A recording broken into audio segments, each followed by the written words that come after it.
Selamat pagi Bu Desi.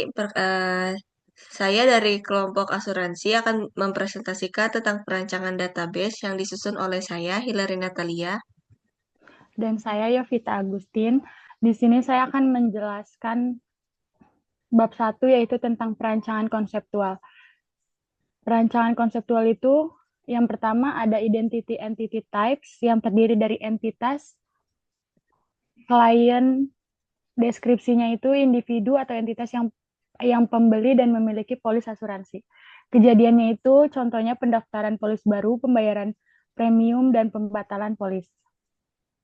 Terus yang kedua menentukan hubungan antar entitas, termasuk entitas yang terbentuk dari hasil relation atau relation types, yang terdiri dari hubungan. Hubungan itu ada klien dan polis asuransi. Deskripsinya itu setiap klien dapat memiliki satu atau lebih polis asuransi. Jenis relasinya itu one to many. Yang ketiga, menentukan atribut dari entitas dan relation atau entity or relationship types atribut yang terdiri dari entitas, atribut, deskripsi, dan tipe data. Entitas itu ada klien, atributnya itu ada ID klien, deskripsinya itu ada ID untuk klien, tipe datanya itu berisi number. Yang keempat, menentukan kandidat dan primary key-nya. Entitasnya itu contohnya klien, kandidat key-nya itu ID klien, primary key-nya itu ID klien. Yang kelima, menghasilkan IRD. Dan bab 2 dilanjutkan oleh Hilary. Saya akan membahas tentang perancangan logikal. Yang pertama, menghasilkan tabel-tabel sesuai IRD yang dihasilkan di tahap 1.5.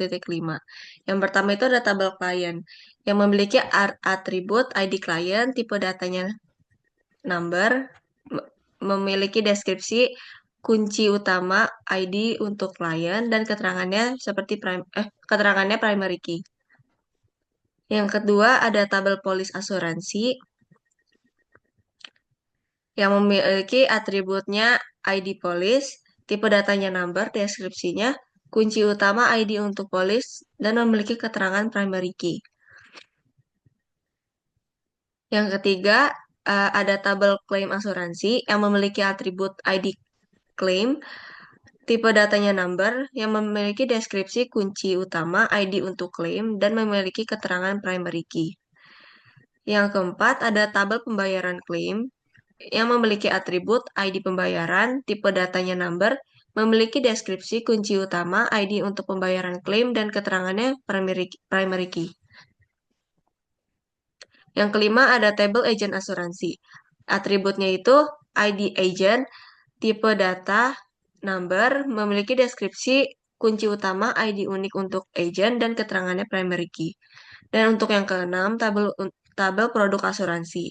Memiliki atribut ID produk, tipe datanya number, memiliki deskripsi kunci utama ID untuk produk asuransi dan keterangannya primary key. Yang ketujuh ada event kejadian asuransi. Yang pertama ada atribut.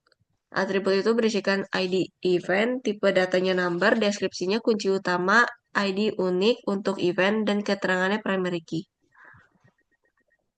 Lalu saya akan menjelaskan yang kedua itu melakukan normalisasi tabel minimal memenuhi kriteria normalisasi tahap ketiga. Langkah pertama itu memastikan tabel sudah memenuhi satu NF.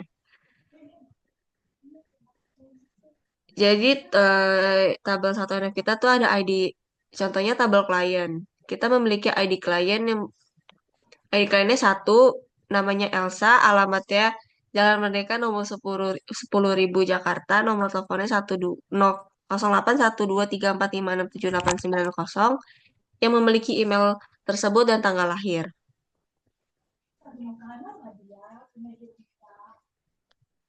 Langkah 2 itu memastikan tabel memenuhi 2 NF. Jadi kita memiliki contoh tabel polis asuransi yang memiliki ID polis 1, ID klien 1, tanggal penerbitan, tanggal tanggal kadaluarsa, dan jenis polis.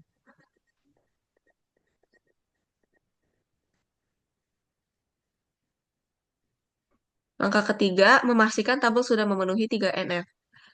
Contohnya tabel pembayaran klaim. Jadi di sini ada ID pembayaran, ID klaim, tanggal pembayaran, jumlah pembayaran, dan metode pembayaran.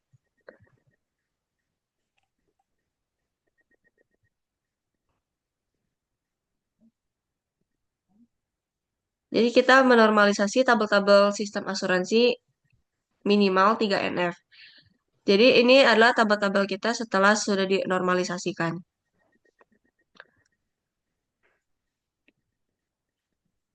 Dan berikut adalah IRD yang sesuai tabel hasil normalisasi.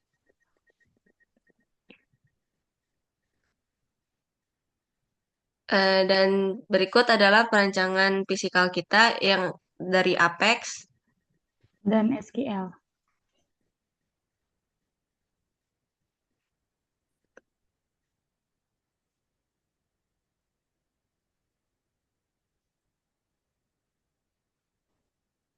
Sekian presentasi dari kelompok kami.